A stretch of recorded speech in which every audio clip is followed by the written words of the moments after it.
technology issue. And I appreciate that we have all made time to be here today so that we can be able to learn from two experts on artificial intelligence and cybersecurity. And I'm glad that all of us are ready to learn something new.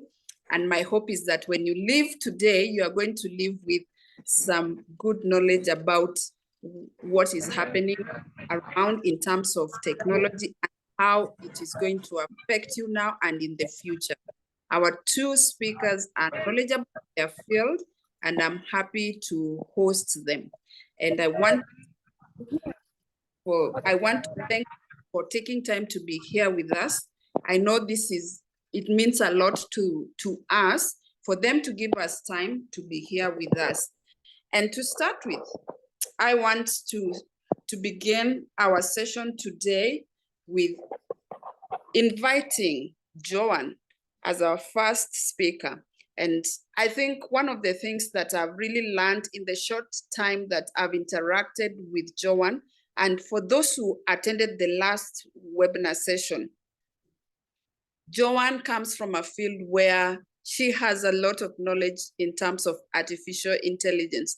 But I want to assume that we were not here in the last time.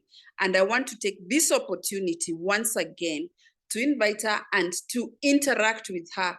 And since she is here today, we want to take full charge in terms of making sure we get the best out of her so that as we walk away tonight, we have learned something new and that we already know something different and something that will affect our lives. Joanne Besa is an esteemed author, founder and CEO of Tech Mindset Africa Limited, TMA, with a deep expertise in future technology and a particular focus on leveraging artificial intelligence for sustainable living. I want to pause there and I want to ask Joanne, who is here today.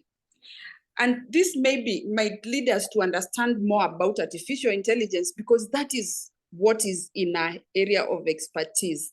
And Joanne, I'm happy that you're here with us and I'm glad you're able to have this opportunity. You can share a bit of what you have experienced in your world on artificial intelligence. I don't want to really read much about what is there in the profile. I think sometimes they say it's best to hear from the horse's mouth. And my first question to Joanne is this. Joanne, this is a field that most of us, we just hear, artificial intelligence. Some of us are even very scared our jobs are going to be taken away from us. So my first question that I would like you to address, could you please share a bit about your journey and how you became interested in artificial intelligence? Thank you very much, Winnie, and our esteemed guests, Roy, my colleague in cybersecurity. Once again, it is indeed a pleasure to be here, and thank you for that wonderful introduction. I think you've done enough. But what I'd like to share, maybe for those who might not have known me and were not here in the last session, is something interesting about me is I have a background training. I've been trained in finance. My degree is towards financial management.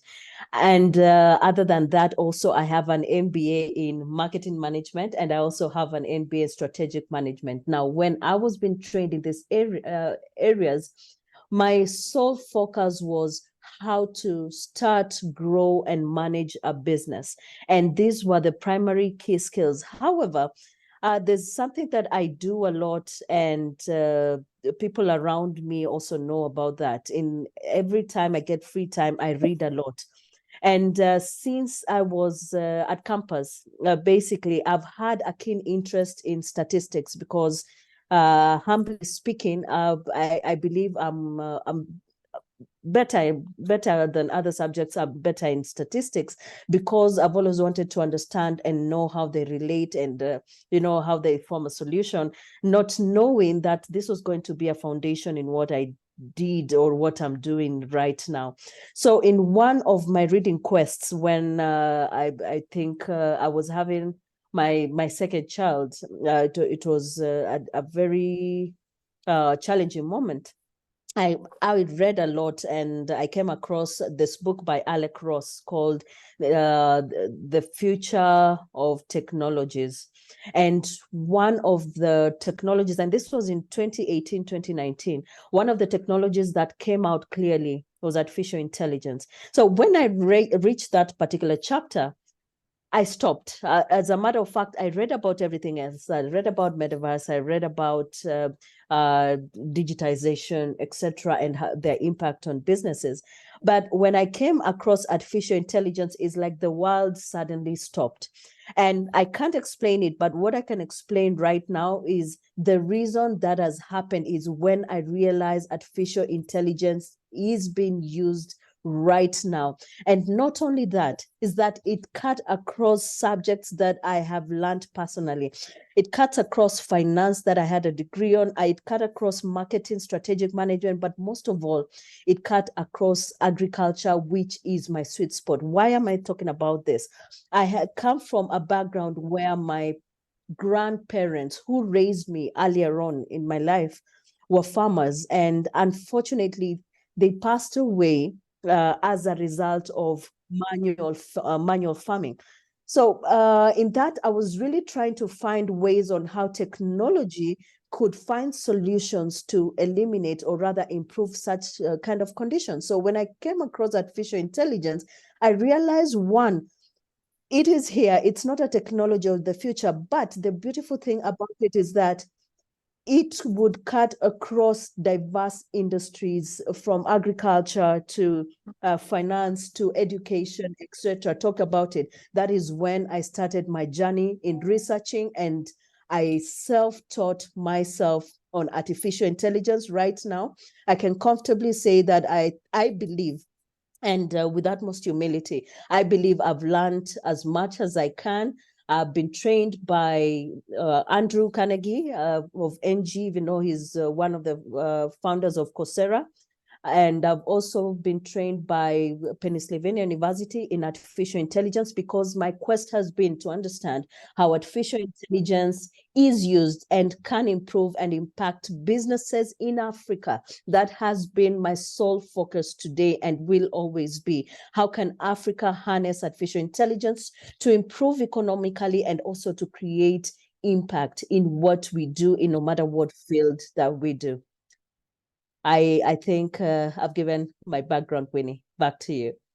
Yeah, that is really interesting. And I think two things I picked from there that really create more curiosity.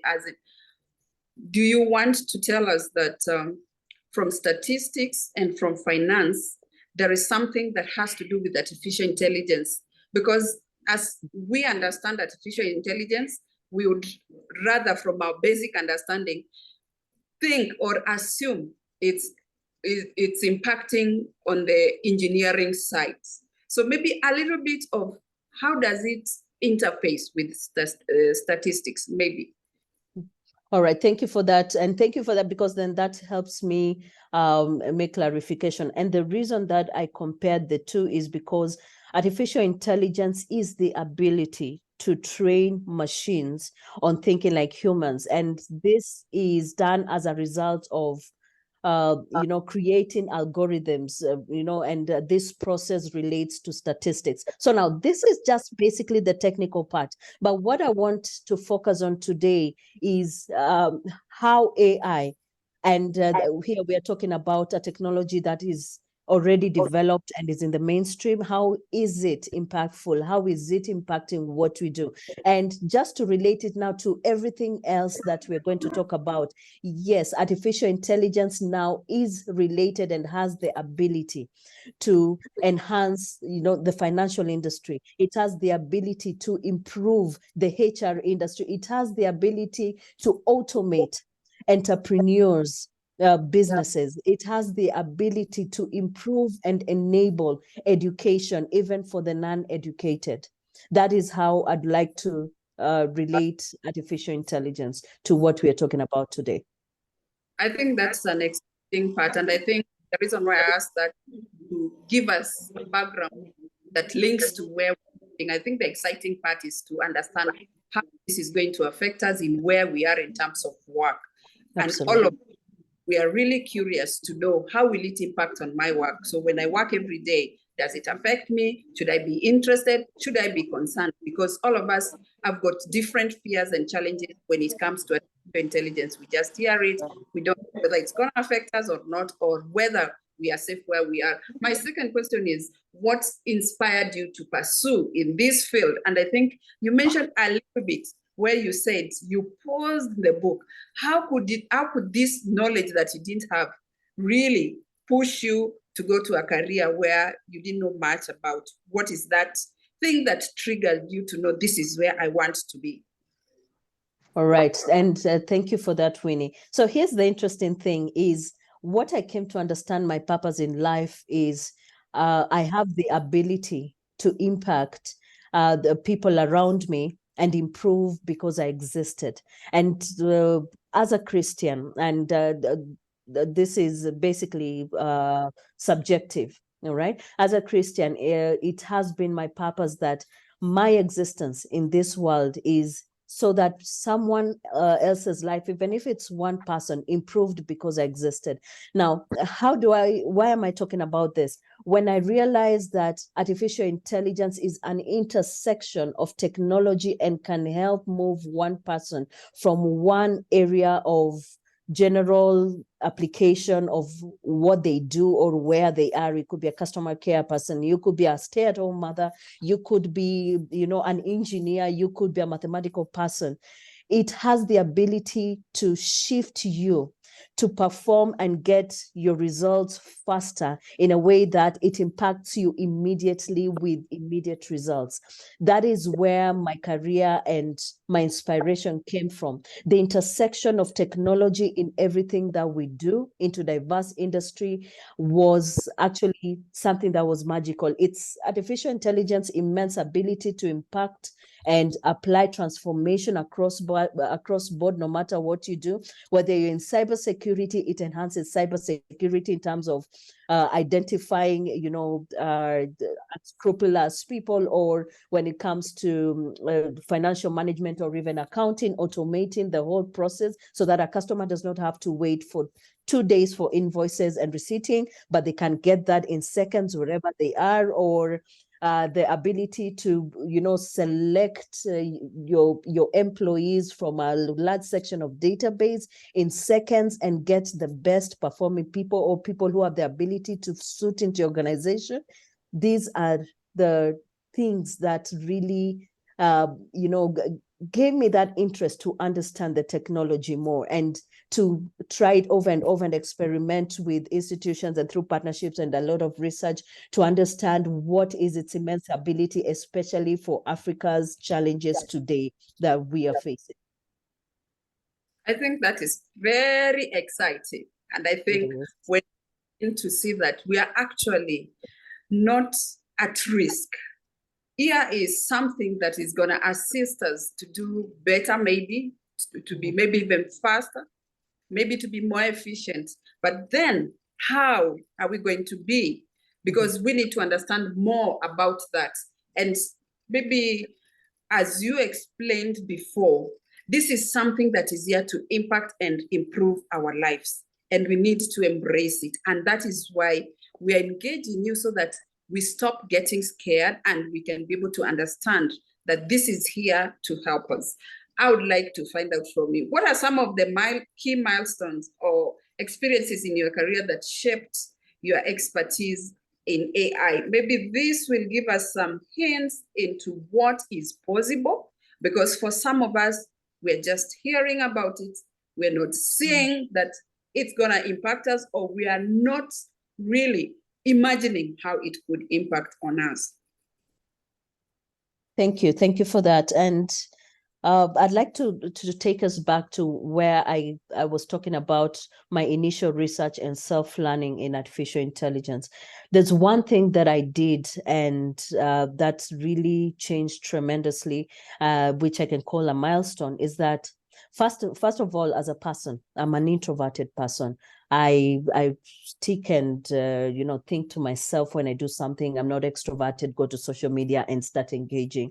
However, when I speak, or rather when I post something on social media, then people who are my friends or related to my social media handles tend to listen what I have to say, because I'm not a person who speaks often.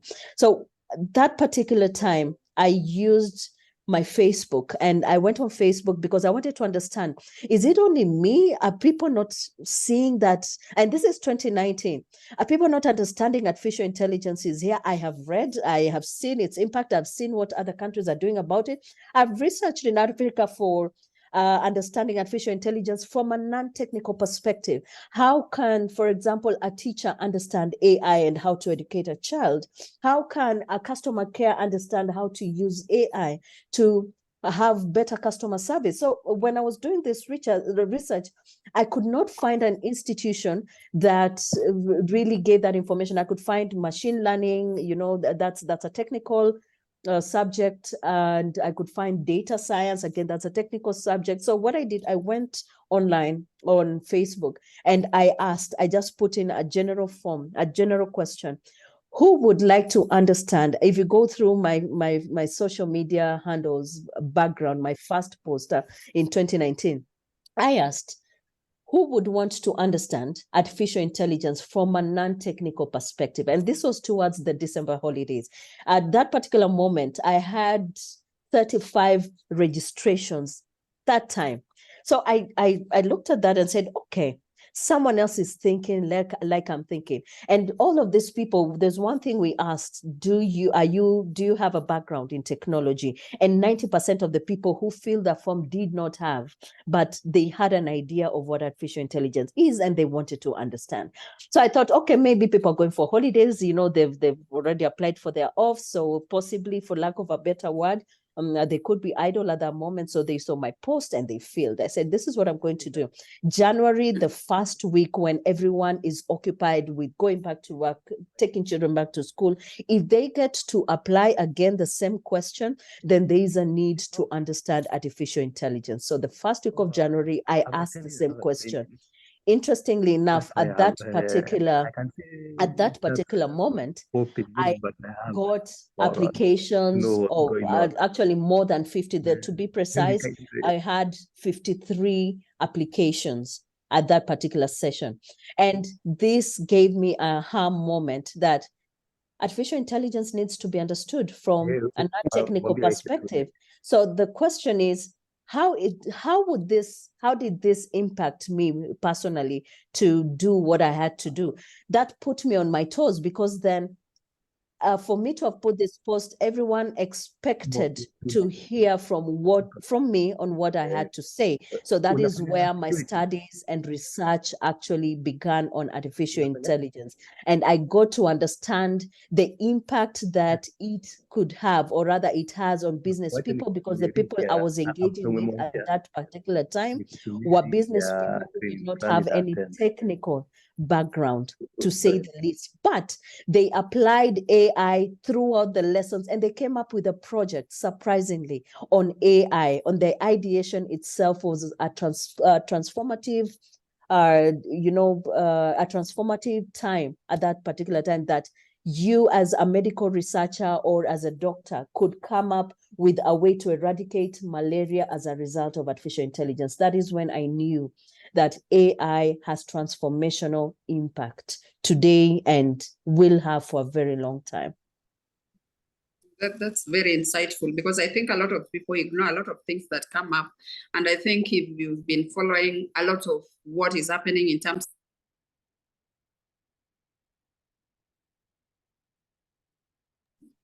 muting me. Somebody has muted me. Okay. Yeah. And please mute yourselves if you are listening, so that at least we can have one person speaking at a time.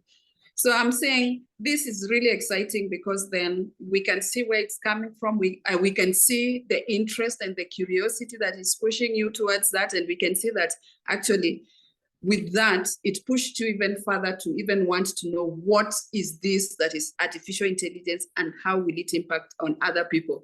My question is, have you encountered any significant challenges or breakthroughs, moments in your career that you'd like to share, especially those that are related to the intersection of artificial intelligence? Maybe there's something in what you have done that has really been something that you'd like to share with us.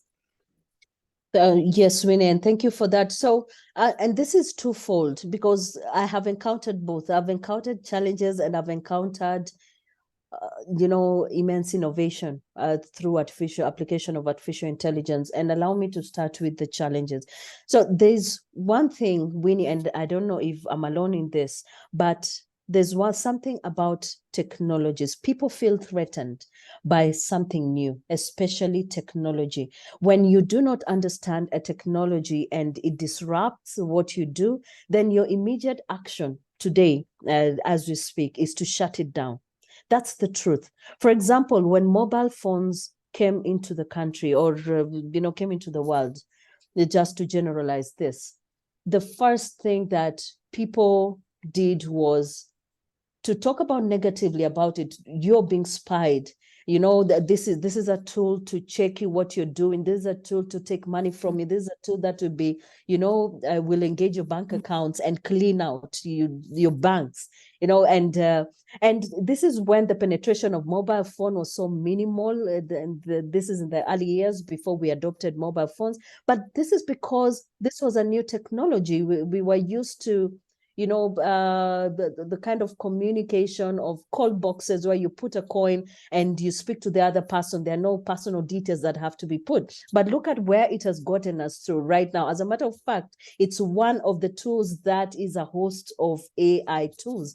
And the beautiful thing about artificial intelligence is it is, yes, a new technology, but the perception right now, and correct me if I'm wrong, the perception right now is still a gray area. We don't know its immense abilities because the more the development and innovation of it right now, the more it's becoming trickier, the more it's becoming dangerous. For those who are enabling the technology to give, extreme to the negative part of it and use it in the wrong way as a weapon instead of as a tool, then it becomes most dangerous in the same hands that could make great use of it. And this is an example right now. You can get someone in the internet today and using two types of technology, AI, what we call computer vision, that has the ability to use your camera right now, clone your face, and duplicate it to talk about something that is controversial to your morals or, your beliefs. And unfortunately, this is being used the wrong people. It's been used to violate personal rights for human beings. And that is why so many people are against it. But it's the same tool that could enhance, security measures as a result. The same computer vision technology that is a sub AI tool is that it could enhance, your security, protect your data, protect your family, protect your finances. But the question is, right now, it's still, and I'm humbly saying this, I don't know everything about artificial intelligence, but what I know, if it goes to the wrong hands, it has an immense capability of destroying a lot of things and a lot of people. But at the same time, in the right hands, with the right use of this technology, it has the ability to change impactfully millions of people. And I'm going to give an example. Right now and today, we're talking about 60 million people, 60 million children in Africa alone do not have access to education. Okay. And the question is, how can AI as a tool be used to make sure that every person, whether you're in, you're in Kampala, you're in Nairobi, you're in Johannesburg, you get a similar quality of education wherever you are, and you have access to the internet to be able to harness this kind of technology. So again, when you look at it on the opportunity side, it has the immense ability to change lives, and it has the immense ability to improve our economical predisposition, especially on our engagement with the rest of the world. The question is, and I'd like to speak to you as an audience in mostly cybersecurity. The question is, how do you plan to use AI to stop unscrupulous people? Do we have someone who is really getting into the field of AI to study how to stop hackers, or rather how to mitigate the wrong usage of AI right now? And the question is really, how are we learning about this? Once you understand AI and you know its power, it depends on who you are, on how you're going to apply it. So yes, there are challenges in AI, but at the same time, there are equal opportunities. The thing is, we need to find a way to do good with what we know. It's exciting, actually, like you giving the example of education. And I think a lot of times we assume, and like you said, whenever something new comes, we are always running away, afraid that this thing will affect us, without thinking, like, let me stop and think, is this going to be for my own good, or is it something that is not for my good? And yeah, you've really, really explained and put us through a place where we must ask ourselves questions that whenever we are faced with a new situation, what we need to learn. And maybe that's why we are here today, so that we can find out, how is this going to change my life, my career, or how is it changing the world? And we can see from the examples that you're giving us, it's actually impacting the world in both positive and negative ways. And that is really important for us to know, so that we don't just lean on one side and say that this thing is bad, without looking at it and asking the questions that we need to ask. Is it also positive? And I would like to ask you about any specific project or research endeavor that you are particularly proud of in the area of AI, and how this has contributed to your AI expertise. Have you been into any project? I'm sure you've done several that you feel proud about. Absolutely. And you see, my initial engagement, my initial journey towards this particular endeavor was where I mentioned that we had people who are, extremely excited to understand AI from a non-technical perspective. So you see, as an institution, as the founder, I am the founder and CEO of Tech Mindset Africa. It is a learning institution that avails artificial intelligence from a non-technical perspective, so that everyone and anyone could understand how AI can be of use to their domain expertise. So in this particular field, one of the things that we do at the end of your lesson, we challenge you to come up with a current challenge in your industry. It could be you're in the morgue profession, right?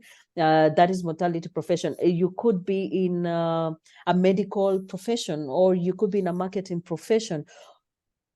Our students, or rather our learners, are quite diverse. And one of the things that we have done, and I've been so glad to be part of, is that once AI was understood, the capabilities and the ideas that were coming out of people's minds, and this was before ChatGPT, when ChatGPT was not being used. So this was an actual discussion of great minds coming together and coming up with great innovations that had everything to do with AI, that I could say, and I could proudly, but again with utmost humility, indicate that we have been a pioneer into great minds and great projects, and we've connected the greatest minds and the greatest innovations with organizations that have the capability of advancing this. But all said and done, I'd like to talk about a current project that I'm working on, and I'm really looking forward to how it's going to impact the rural community.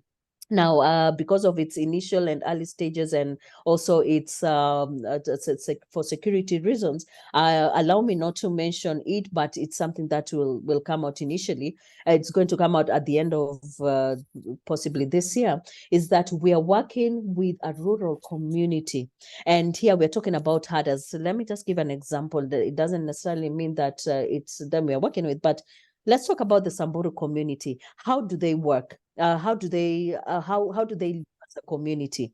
And this is how they live as a community. They had cattle, and what do they depend on as their livelihood? They depend on what they get from that cattle. So they could get, meat, they could get milk, they could get money from, from selling it to other communities, etc. So what we are trying to do is that during droughts, and one of the challenges that has faced such communities is that during droughts, the animals die. During wars, the animals are killed because that's their source of livelihood. And that is how, you get to the community and defeat them. Unfortunately, that is what is happening. So the solution that we have been working on today as the AI front in this particular project is, how can we take the same way of life virtually and have the traders through their community? We are not removing anything cultural from them.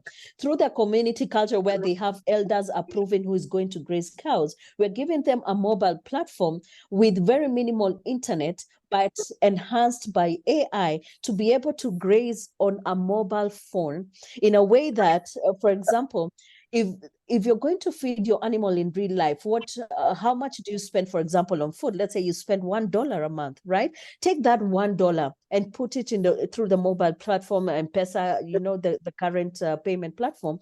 And then we use that money to trade in the stock market exchange. What does that do? The $1 then, through the technology that has been put, shows the health of that particular animal. The same way that particular herder would see their animal on the ground is the same way they would see that particular animal virtually. And if you do not feed your animal in real life, what happens? They lose weight. It's the same thing. If you do not feed that particular animal in the platform, then again, it loses weight. And if the animal has disease, you have to take it to the vet again. Then you put in an extra, half of $1 and make sure that it gets the general medical care that it does in a normal circumstance. But what happens? That means the mobile, or rather the virtual platform, does not have drought. It does not affect you. The money that you put is growing in the money market. At the end of the day, when you go and sell your cattle, at the end of the day, you get value that is higher than when you initially invested. Okay, so if you did not feed your animal at this particular point, the AI model that we are using is going to show the slow death of that animal. And at the end of the day, of course, that particular animal will die.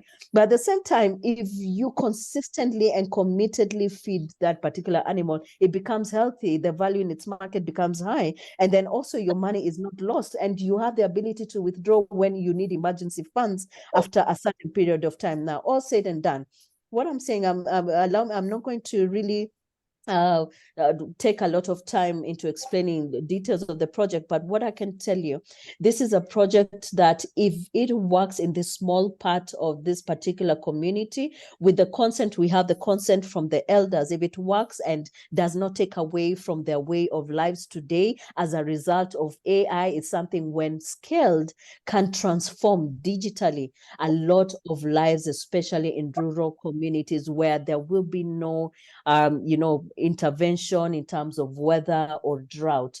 As long as you have the minimum, the minimum balance, or rather the minimum fund to be able to take care of your cattle, or rather your platform digitally, then your ability to survive for you and your family is highly likely to become impactful in the long run.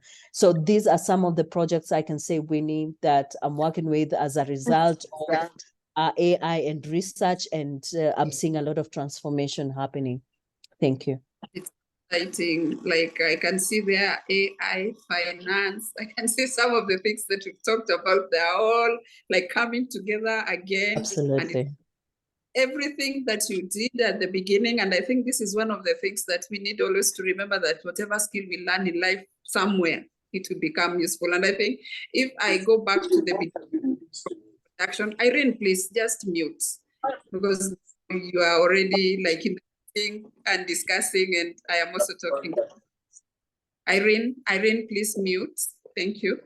And I think one of the exciting things from that discussion is to see that even the very people you think that it will not help. And I think I'll share the question from one of the people there about the African culture. You have already shared that this is already impacting at the remotest place where somebody would not expect this to work. And it is in twofold. They are already investing, and at the same time, they're taking care of their culture as they take care of their livestock. This is great. And it's great to see the application so that we stop associating it with maybe science, workplace, and things like that. We can now see relevance of AI in where we are and in whatever we do. And maybe one more question I would ask before I share the questions that I'm getting from others. And I think we're having a bit of challenge with our second speaker, and I'm just getting a bit concerned. But while he's still struggling to get in, I will have an opportunity to get, I think we have a representative from IPO who are also partners with us during this webinar, somebody to speak on their behalf so that they can also say something to the audience. My one question that I would like to ask as we get prepared into making sure that we are in AI, and I think you've said something, it is time for us to get to class to understand more about this AI, how we can use it in our lives and how it can help us.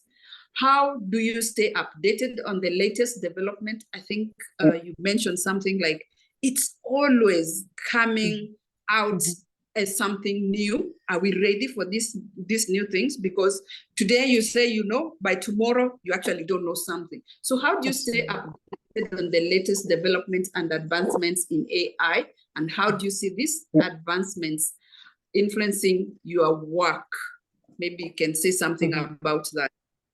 Right. So here it is, Winnie, and this is the basic concept of life. You cannot give from what you do not have. All right. And you cannot, for example, advance in your domain expertise if the trends are getting ahead of you and you expect to survive, for example. Okay.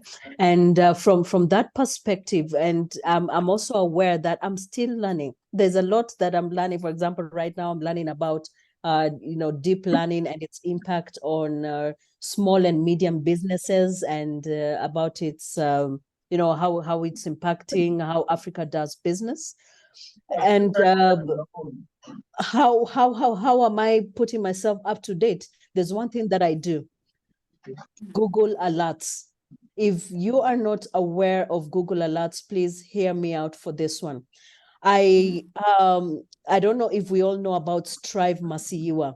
He is my mentor. As a matter of fact, my son, the one I've just been talking about, is called Strive. And this is not only a man of God, but his interest in technology over the years has really impacted also what I have and will continue doing. And one of the ways I follow him and I've been able to be up to date with what he does is to subscribe to Google Alerts. Not only that, I've also subscribed to artificial intelligence in general. Every morning at 8 a.m., I receive alerts on what is happening in the world in real time about artificial intelligence. Again, I've also subscribed to artificial intelligence for Africa. So again, every 9 a.m., every morning, I get an alert from Google into my inbox and into my message that there's an alert, there's someone who has a breakthrough, or someone who is talking about, AI somewhere in Africa, or someone has come out, has a breakthrough in AI in an African-based challenge, kind of situation. So that is how I've been able to keep up with the trends. I do not learn from void. I learn from necessity. What is happening, for example, right now, let's talk about the rains that are predicted to be coming out immensely. And I have, necessarily I've done my research on how AI can be part of understanding and helping our governments mitigate and also help us harness this particular weather for better good of especially those who are underserved. Okay. And this is just one area, and there's there are tremendous areas that you can learn. And this is my advice to you, if you do not mind me throwing this out there, is that whatever your expertise is, books or courses are not enough. Get to follow a person who has succeeded in what you're doing. And I'm giving an example of myself, the way I follow Strive Masiua. Get their alerts, know what they're doing today, what they're planning to do tomorrow, and what their plans are for the future. Get to learn. You don't learn from a void. Secondly, subscribe to your industry expertise. If you want to understand AI in your industry expertise, okay, let's say you're not able to reach me or any other AI expert, you will get from data right now online on internet, someone doing something about AI in your expertise. Subscribe to it, and from that, just that simple action, you're able to be updated on what is happening on your area of expertise, and more so how AI could and can impact what you're doing and the capabilities that you have around you and surrounding you can do for you and the people around you. I couldn't say it better than that, Winnie. Thank you. No, but thank you so much, because if we've really missed anything, at least we can take home that. And if we don't, then we really don't want to move forward in our lives, in our careers, in our communities. There's so much that we could learn. And thank you for sharing that and actually bringing us to point in terms of saying we have that excuse, I don't know, so I have to run away. Because they say when you're fearful of something, you either take a flight, like really disappear from it, or you shut it down. We have no excuse. And I think you've given us really leeway to move ourselves forward. Besides, we can always say we will come to you. And I think maybe it's high time we, all of us, get together and really get into doing something that will benefit us and move us forward. I want to just get to some questions that have been asked here by the audience, which I think will be great, because then they can shed some light on some of the areas that we are interested in. And while I read this, I would like to ask Jackson. I think, Jackson, you're still in the group. Since our second speaker has really been having challenge and I can't be able to respond to them, Jackson will be able to speak on cybersecurity because he's equally competent on that. And I want to apologize on behalf of our speaker, Roy, that even though he's not able to speak, I'm sure he'll be able to speak in the next time. So the first question we have from Dr. Abubakar from Uganda, he's asking, how do you apply artificial intelligence in starting a business? All right. Thank you. The Dr. Abubakar Muhammad. Thank you for that particular question. So first of all, allow me to mention this, is that AI is not a starter. I don't know if I'm making sense. AI is not, something that you can use to do something different. AI is an enabler. And just to marry what I'm saying now with your question is, the question is, what business are you in? Okay. And what field are you in? Maybe Abubakar, you can give me just a very quick example. What business do you want to start with? As you do that, let me talk about, let's say you want to manufacture bottles of water.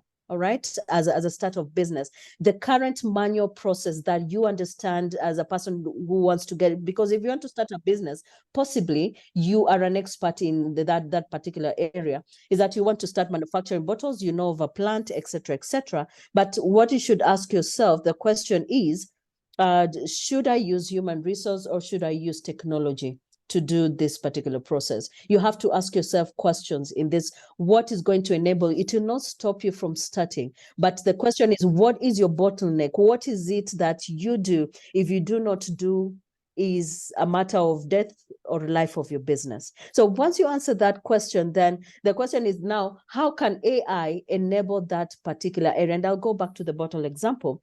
What would be your bottleneck in manufacturing bottles? Is it the quality of your materials? If it's the quality of materials, then immediately there are AI applications already done and created that use computer vision to differentiate between what you call a non-quality bottle to a quality bottle. Once you feed and and train your machine to know that, then that particular process of manufacture at the end of the product, then your AI is able to, in a matter of second, capture what is quality and remove what is not quality. So that not only saves you resources, but it also saves you ways on which you can improve your processes. So what I would answer, and I'm hoping that I'm making sense, is this: if you whatever business you want to start, first understand what challenge are you trying to solve. What is a matter of life or death of your business? Once you understand that,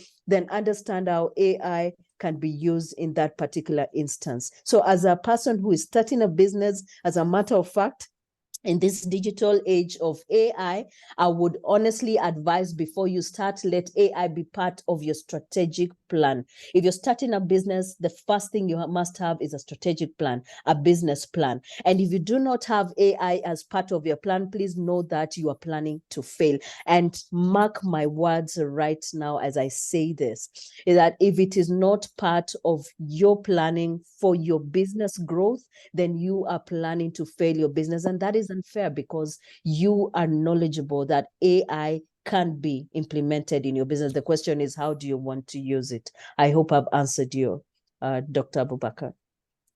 Dr. Abubakar, you are free to just unmute yourself and you can have your camera on, and maybe you can answer the initial question, what's business? And maybe you can get an opportunity to ask your second question.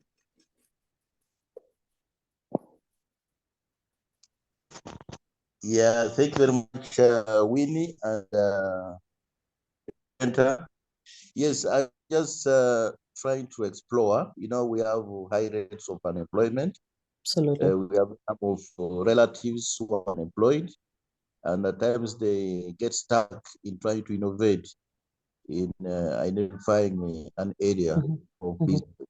I was just trying to explore if it is one of the things we can consider to see how it can, can stimulate innovation among our people to start any business. I don't have a particular business in mind, but just to see how it can use it to trigger their innovativeness in starting a business. Thank you very much for the opportunity. Thank you. Thank you. Thank you, Dr. Abubakar. And just a follow-up answer to your questions, and in regards to the unemployment rates, there are so many people, that do not understand AI. If these people could self-teach themselves and disseminate that knowledge at a fee, we have digital learning right now. They can they have opportunities to create an income for themselves from wherever they are. All they need to have is a good internet connection. That is the basic, use of AI skills.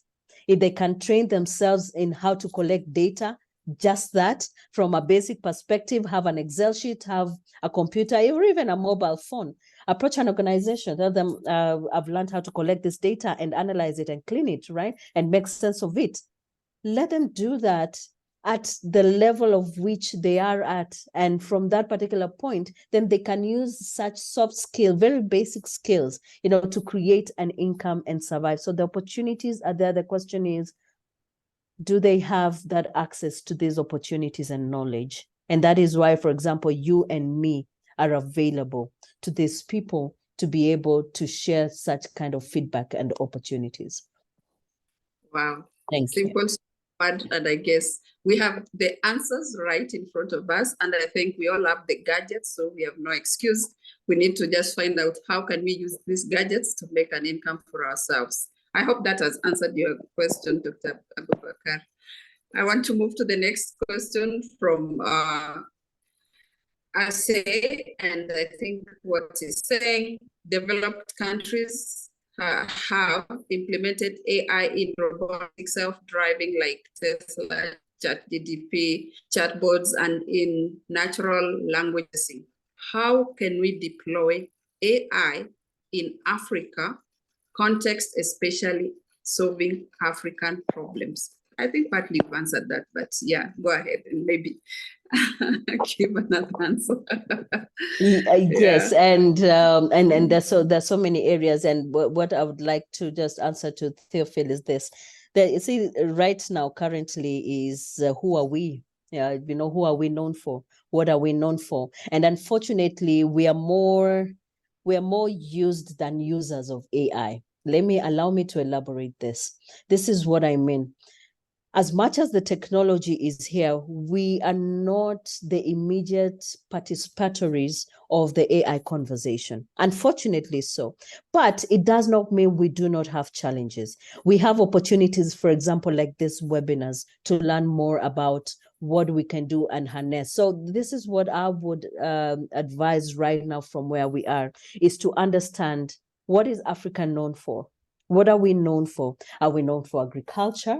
Are we known for manufacturing? Are we known for communication? What are we known for? Once we understand that, then how would AI enhance that particular strength?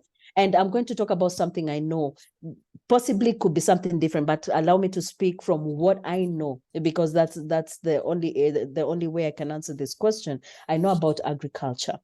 I know that our local farmers have tons of land, acres of land that are idle. Why? It's not because that there's no rain. It's not because that there are no people, there's no way to grow crops. It's not that there are no markets.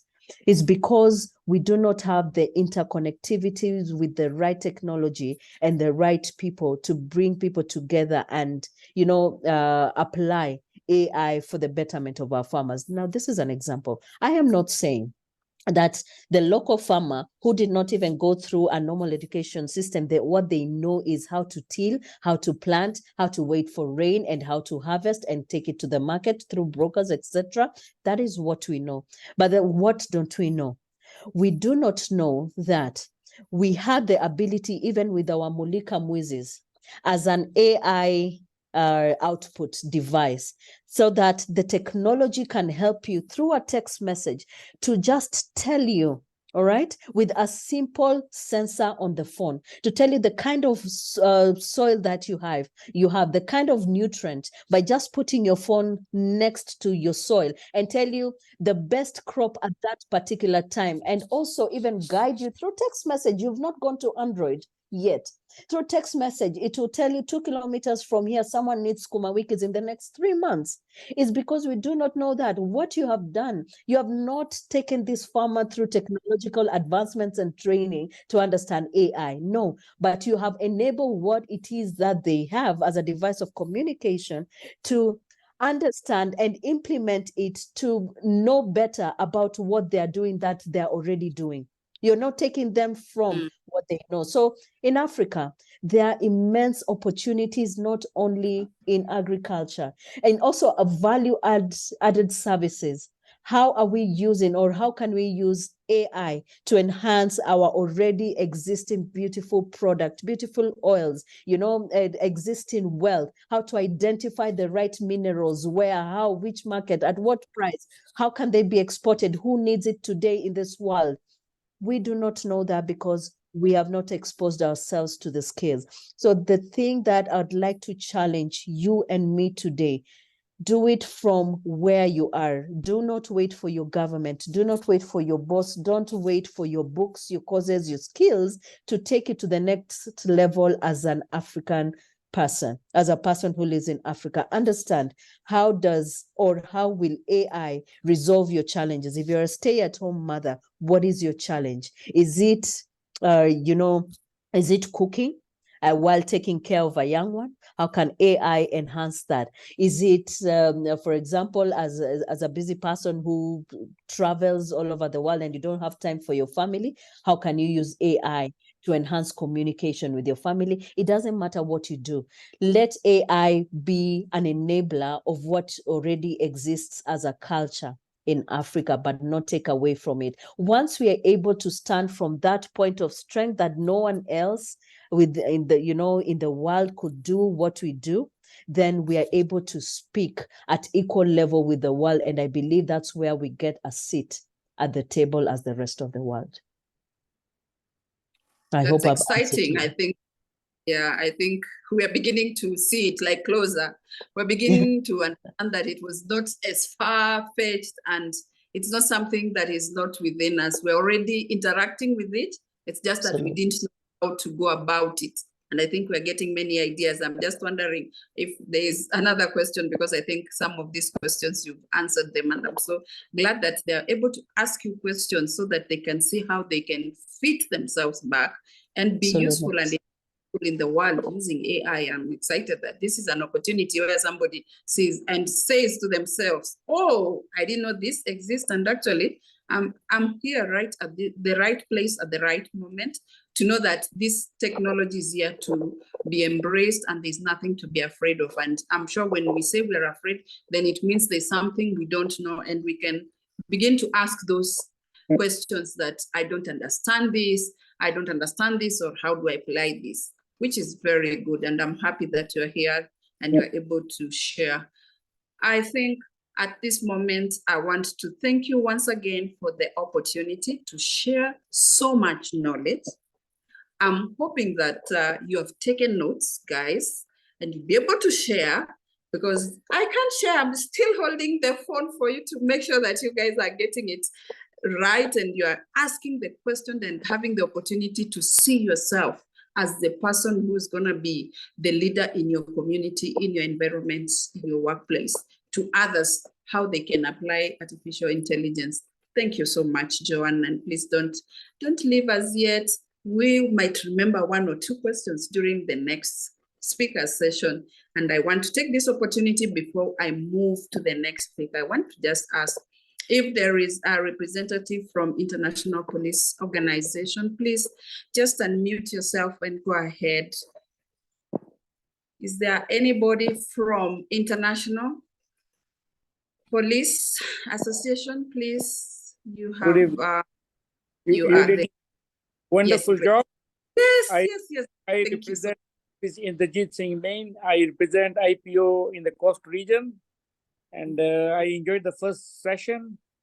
And I must say it's amazing the way technology is evolving, moving forward, and maybe we are from the other century and we are learning a lot. Like you said, this pocket phone is like having an office in your pocket. Yes. And if you don't innovate, you don't take the challenge, you are the loser. So you young ladies are doing a wonderful job.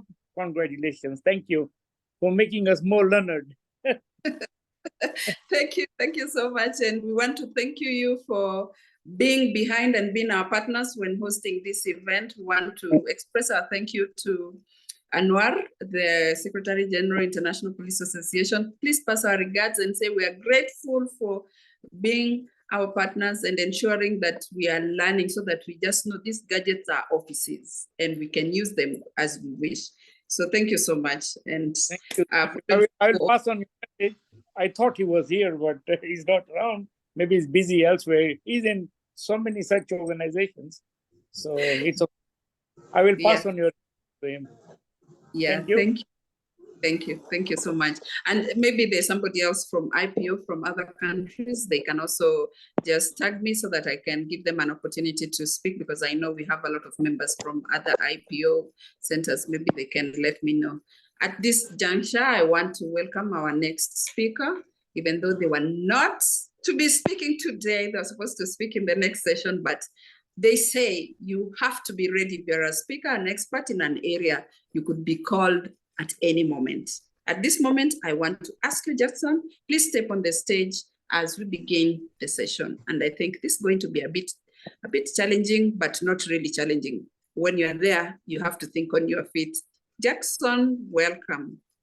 Please have your camera on. Jackson? Jackson? Jackson, are you here? Jackson? Hi, how are you? Good. Thank you so much. Please have your camera on. And you're so lucky. Sorry, I'm on road. Allow me not to have my camera on. Oh my goodness. Of course, I've been very delighted about today's session. Yes. But I just want to speak something a little bit about artificial intelligence cybersecurity. Before you say anything, I think I would like us to somewhere so that even though we can't see you, and I think we'll post something with your photo so that people can relate to who they're speaking to. I always like to have a camera on because people can relate to who they're speaking to. But I'm also happy and grateful that you just joined the session without knowing you could be a speaker. And maybe because I was not having your profile at hand at the moment. Maybe you can share a little bit about yourself and your journey and how you became interested in cybersecurity. All right. Thank you very much, Madam Winnie, for this opportunity. My name is Jackson Pineu. I'm a cloud governance and assistant cybersecurity specialist for quite some years now. And I wear several hats. At the same time, I currently work for the government, an ICQ in KMC. I'm a founder of a foundation that is called the Jackson Pineu Foundation, with a slogan that is driving digital transformation in Africa. So that is a little bit about who I am. And because today I purely understand that I wasn't a speaker, and I've been gotten well by the quite insightful presentation and the discussion that you have had with Madam Joan. And in that connection, because the future is AI, right? But again, I'm not trying to challenge Joan, but it's just endpoints and also a hard on the same. I just talk a little bit about artificial intelligence cybersecurity. Okay. Right, as we know very well that AI has come to boom the world, but I always ask my audience that are we ready for artificial intelligence? Mm-hmm. And the point here now is that we have something that we call AI cybersecurity. Mm-hmm. And AI cybersecurity, integrates artificial intelligence into cybersecurity protocol to predict, identify, Mm-hmm. and also neutralize the potential cybersecurity threat. Okay. That's And interesting. one of the reasons of the rapid acceleration of cybercrime, it is the lower barrier, to the entry for malicious actors in the cybersecurity world, whereby, cyber criminals have evolved their business model, including offering subscription services and even what we call starter kits. Mm-hmm. And the use of large language models, rather what we call LLMs. I think Joanne would understand that better because she's into artificial intelligence, like what we call ChatGPT. Mm-hmm. To write malicious code also highlights the potential challenges to cybersecurity, right? Mm-hmm. And because of this threat, most business leaders in today's digital world must be very much knowledgeable, about the development of artificial intelligence in cybersecurity. Yeah. I'm going to give you an example and a report from Forbes, whereby around 76% of enterprises have prioritized artificial intelligence and machine learning in their ICT budget, right? Yeah. This kind of trend is driven by the increasing volume of data that needs to be analyzed to identify and even mitigate the cyber threat. That's true. And this among other reasons whereby globally, the connected devices, in particular, could generate around 79 zettabytes of data by 2025. You know, that is a huge big data. And therefore, it is going to be very much impossible to figure out, or rather for the human, for us humans across the world, to analyze that data manually. So because the big data is really mind-boggling, then, and we cannot run away from artificial intelligence, then we need to have what we call artificial intelligence cybersecurity. Yeah. And as I thought, AI, of course, is going to become, and it has already become, a very essential tool in the fight against cybercrime. Wow. So it is not only that we are saying that artificial intelligence is very threatening, but again, we can use artificial intelligence tools to fight cybercrime. So that is my today's insight. Yeah. Thank you very much.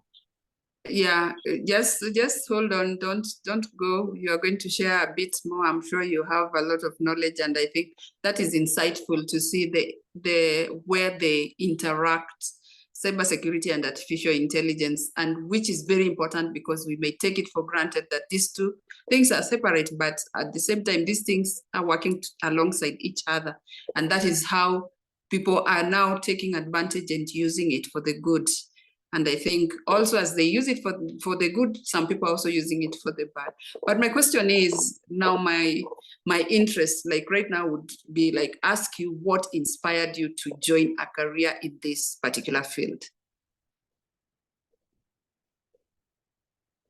Jackson?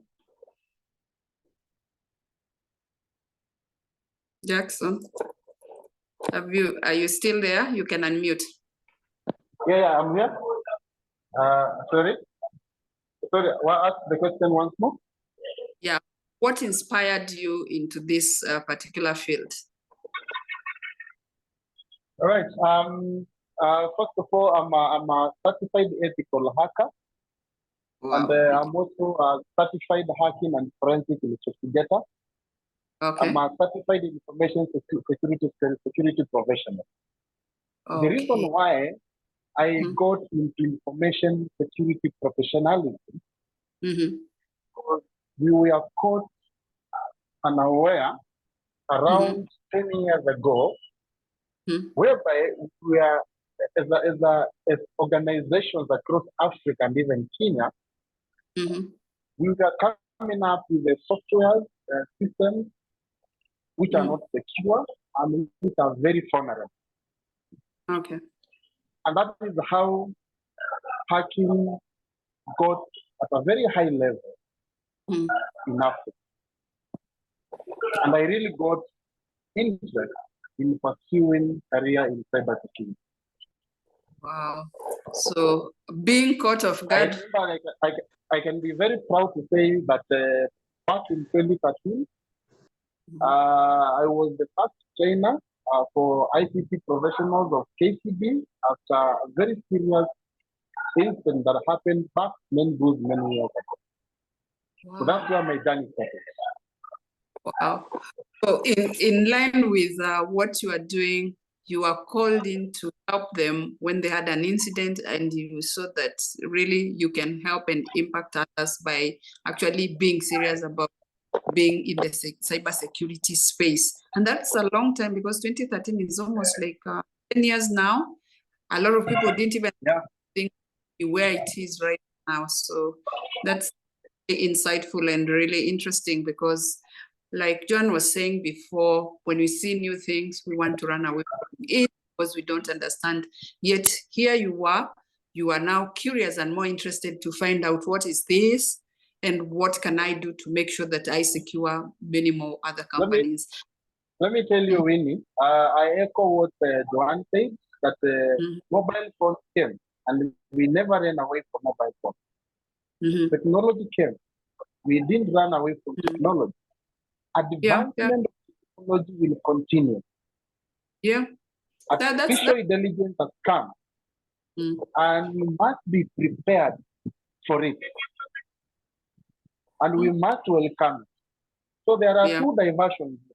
There is welcoming artificial intelligence, and there is also preparing for it. Yes, yes. And I think what an example like for instance in East African breweries, whereby currently they have started investing a lot of robots in matters of rationing alcohol and all that. Can you take an example in a smart industry that is using artificial intelligence to detect and measure ratio of a product? And maybe one day, if it does a blunder, or maybe the robot, the artificial intelligence platforms, they are hacked in two. And instead of putting the right ratio, we have a poison in this product like sugar or even a drink, soft drink. What do you think is going to happen to the citizens of Africa or even Spain? It's going to be messy. Yeah, true. Like we can see this. We can actually,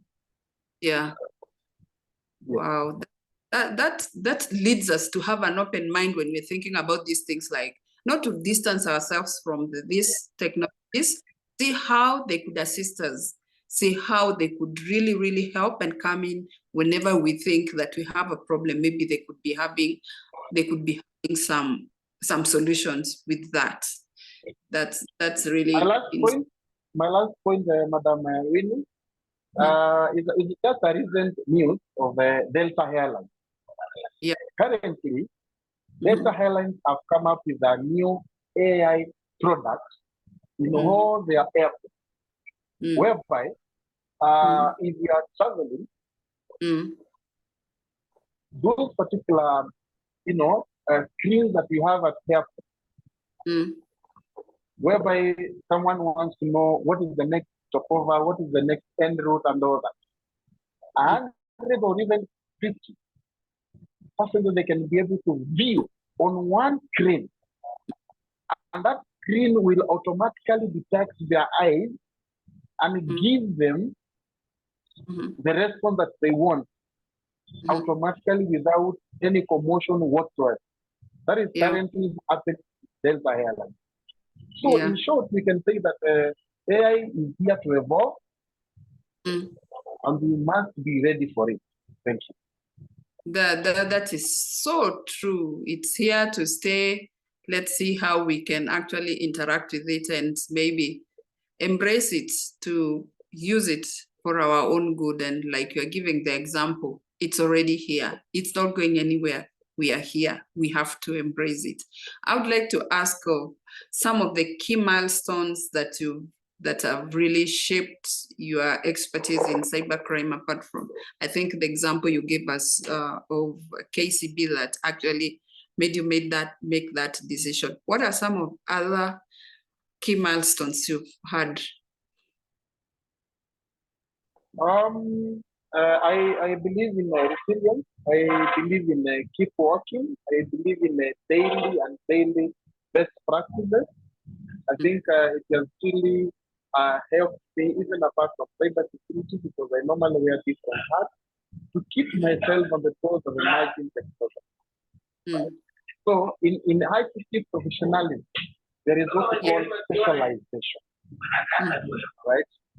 So when you specialize, you have to ensure that you continuously practice and keep up to date of what is happening across the globe. As Joan was saying, that every single morning she gets mails and mails from AI platforms. That is a good example. Moving forward, keeping advancing. Let's say, for example, last 6 months we have done this international certification. There comes another related ICT certification. You go on a TV, then it keeps the resilience of you, never lacking the latest knowledge. Yeah. That is so true. Like get interested so that you can see, like, if you have those especially interest to be also like certified in some of the fields, you could, but you can't go into search unless you have an interest in that environment. And I think That is why sometimes it's good to always listen to the stories of the expert to see how they landed here, because I guess like in your field, you have to have a certain interest, like you have the interest to secure organization, to ensure that they don't suffer, because your experience from learning what you saw that faced your organization really made you, challenged you to think of a solution. Because I think our role in careers is always to provide other people with solutions. And I think that's where you stepped in to make sure that here is a solution I'm offering for organizations so they can ensure that they are secure in the cyber space. And I think this is really good, because it tells us that let's not sit back and say that we don't know, it's not our field. Let's ask those questions that we are asking. Is it something I would be interested in? Will it impact my life, my organization? Will it impact how can I actually be part of the solution that is there? I think I'll not ask many more today, but I'm asking the chat so that maybe you can answer their questions, and then we'll be able to bring this to an end. But I'm so grateful that you still managed to come and ensure that you feed us with some information on cybersecurity. So here's the first question from Boss. Does one need basic IT skills to venture fully into AI and cybersecurity?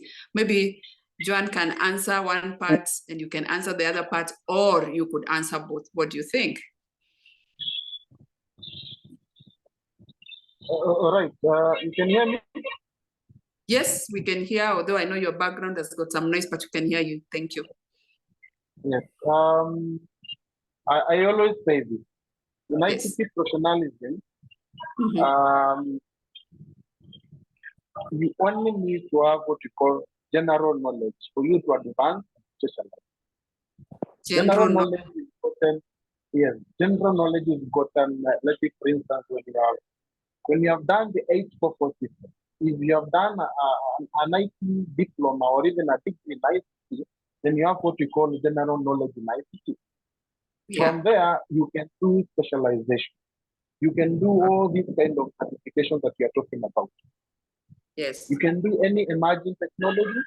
You can do a course in cybersecurity, because cybersecurity needs fundamental knowledge on networking and some computer skills. As much as you have that interest, then you are going to advance. I started cybersecurity when I didn't know Linux platform, right? Yeah. And then gradually, I can get used into it. So in generally, specialization in ICT may it be AI, may it be cybersecurity, may it be cloud, may it be whatnot. If you just need general knowledge in ICT, then from there you can be able to start. Thank you. I think that answers a lot of questions in terms of, people think, oh, you have to have specialized or you have to have been in a certain field. But gladly, you just need general knowledge, which is good.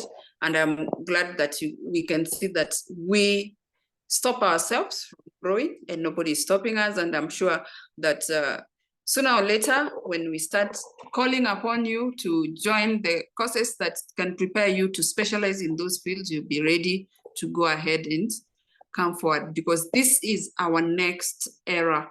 So if we want to stay relevant, these are some of the things that we need to start doing as we embrace technologies, because they are really coming and they're coming very fast. So we need to get ourselves ready so that we can be able to fit in the society and in a place where we lead, so that we are not seen as the ones who are supposed to be the leaders, but we are the ones who are not even aware what we need to do. The second question is, who takes responsibility in case of AI failure or when it causes loss? This needs to be looked upon as we are preparing to adopt. I think John maybe can answer that. Joanne, if you're still here, you can take that. Yes, thank you. I think I can take that, and that is who. Let me see the question. Who takes responsibility in case of AI systems? And yes. Generally, the cause of who takes or who takes blame at the end of the day is rather complex. because it's an evolving area of discussion. You know, it's basically who was the initiator, you know, of the project, who created the system, what legal or ethical decisions did they make.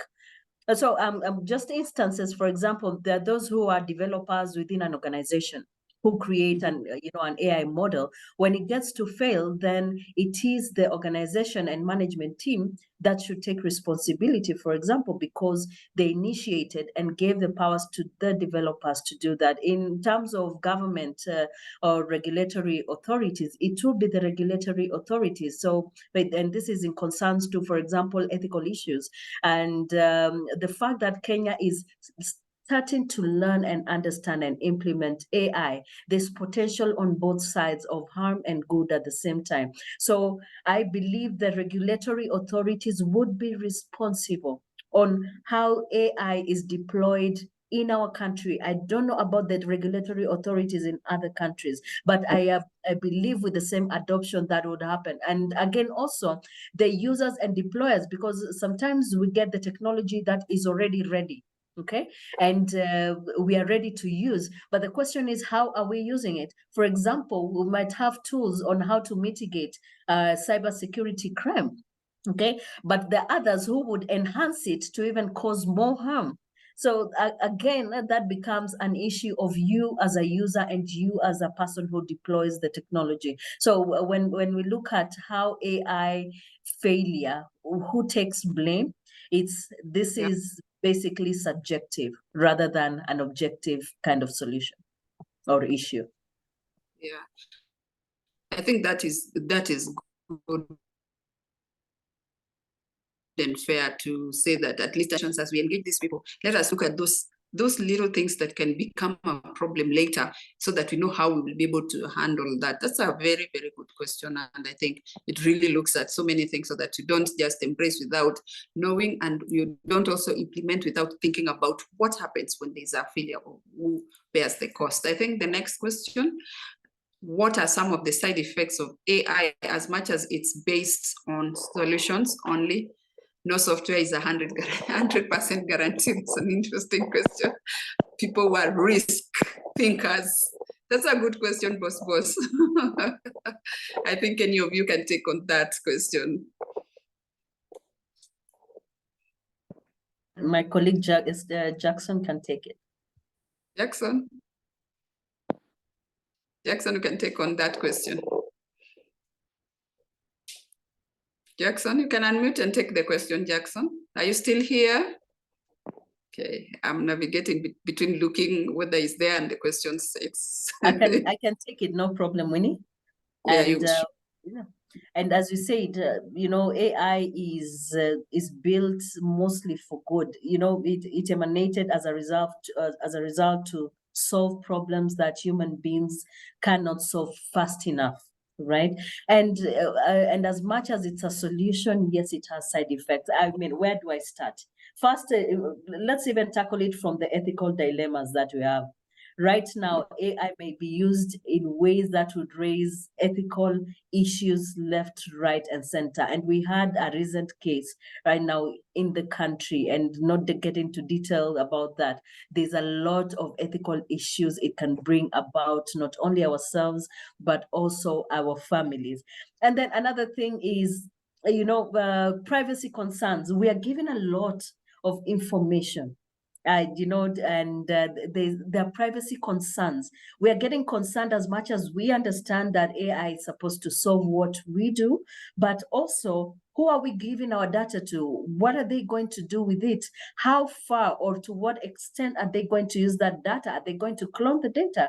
Are they going to use, our privacy our private information to access, our resources and things like that? Not only that, there are also concerns around job displacements, a lot of it. And so the automation aspect right now is it's working better than 10 people put together, and that is the truth. But the question right now we should ask ourselves is that AI will not displace you, but AI will displace you if you do not use it. You will be displaced by the people who use AI. So in that general regard, as much as it does good and it does what it does, we have to be aware of its potential, impact on the negative side as well. The question is, what do we plan to do about it?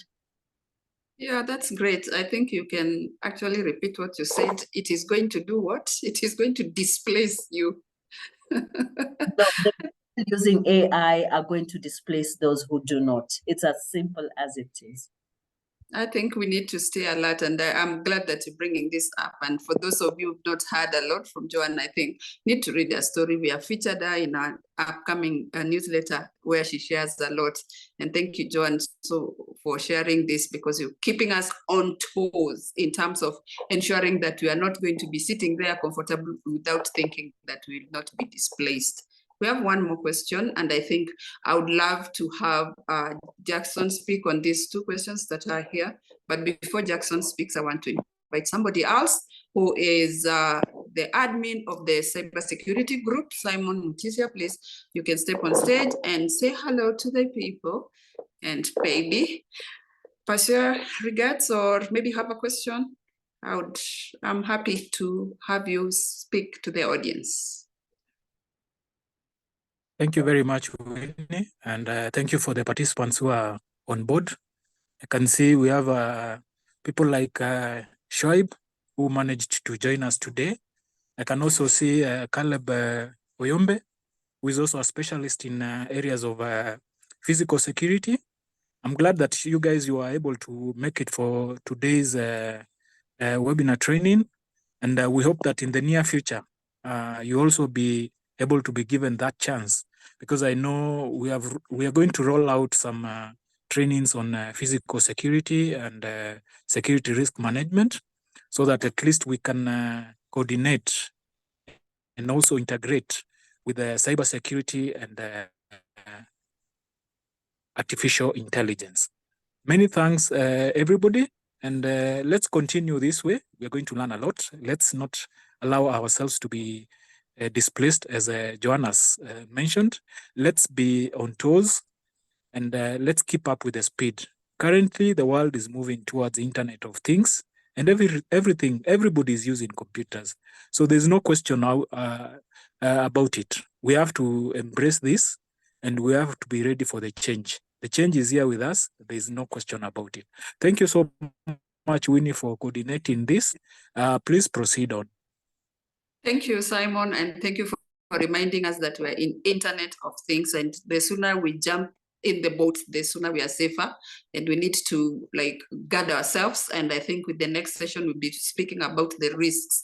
And I think it's important, because then that will help us to fine tune ourselves to why do we need this, why we should do it now, why it's important, because a lot of assumptions are made that we are okay and we stay in our comfort zone until we are displaced, as Joanne puts it, but we are not going to be gotten in that place where we are gotten off guard. We are now on the alert, and we are going to make sure that we're in the best place possible. And with that said, I would like to invite Jackson so that you can answer the following questions. Jackson, please just be ready for the next questions. The first question is, do you think AI with zero trust approach will improve mitigating cyberspace attack? Jackson, you can take that.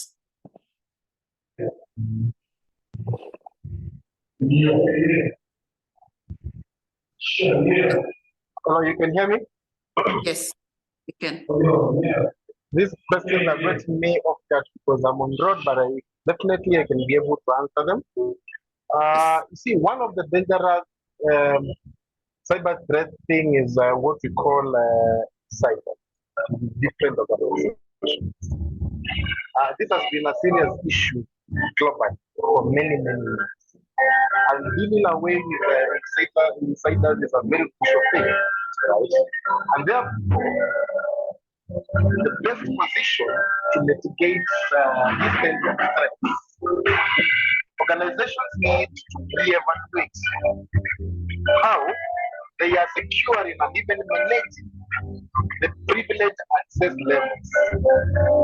The point here is securing and eliminating, and not just protecting from external attackers only, from exploiting those particular weaknesses, but also these insiders that you're calling them malicious insiders, who might be working right under there and accessibility of that particular super sensitive data. And therefore, policies put in place, formulation and implementation of cybersecurity policies and best practice is the best way to ensure that you keep away the hands of cyber. Because you know very well that the privileged insiders will have access to very sensitive data, which might pose a very significant threat and then losses for organizations. So ideally, it's all about ensuring you have the right policies in place. If you have a cybersecurity policy in place, then implement it efficiently with the best practice.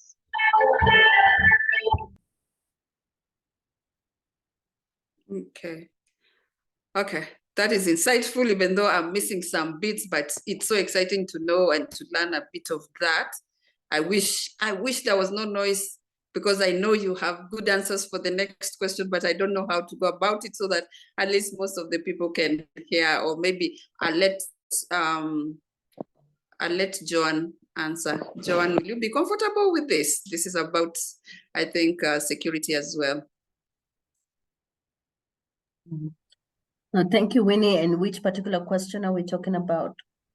Can you give insights of privileged access management as mitigation of insider threats and attack? Allow me to float this to a cybersecurity expert. I will be lying if I said I have information about cybersecurity. Okay. Okay. Okay, let me see.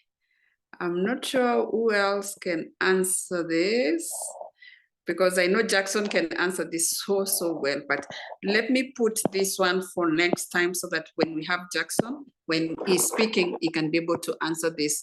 So I want to take this opportunity to thank everybody who joined us today. And I think that we've really had insights on so many things. And henceforth, we know that we are here to embrace AI and to make sure that as we embrace, we also keep ourselves secure. Unless there is another question, I want to thank everybody for giving themselves time and allowing themselves time to come and join us today. I don't know, your last word, Joan? Yes, Winnie, first of all, is to humbly thank each and every one of you for staying through from the beginning to the end, because of the hunger to understand the impact of AI. We do not take that for granted. In fact, I call myself an AI evangelist. I do not know everything about AI, but I believe I take every opportunity that I have to learn. And if you have that opportunity within reach for yourself, and as I had said earlier, subscribe to Google Alerts, whatever you have to find out about AI, it's the technology that is guaranteed to take us now, because it's there right now, and take us in the future. Please don't ignore it. Even if you're in the cybersecurity, you do not need technical knowledge to understand AI. You just need to have domain expertise. Then you will understand how better to advance in your domain expertise using AI. So start now, don't wait, get the knowledge, you'll thank me later. It has been a pleasure to speak to all of you. Have a lovely evening. Thank you so much indeed. You have really taken us and shaken us out of our comfort zone and removed the fear, the scare out of us.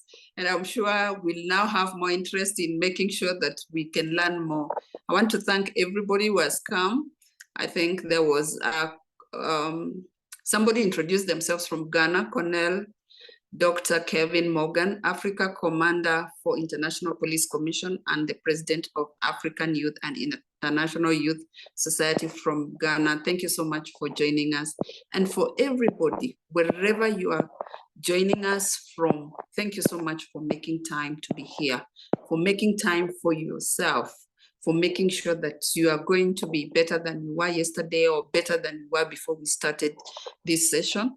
You can see that despite all the challenges, we've been able to do this, and we've been able to accept or embrace and say that, you know what, technology is here with us. We have the technology in our hands and we can make good use of it. So for everybody and for all of you for making time, thank you. And to our speakers, thank you. And I'm sure next time we'll be able to listen to our speaker who was supposed to join us. Thank you so much. And thank you for making this evening a difference. Without you, we could not have done this. Thank you. And good evening to all of you. Thank you.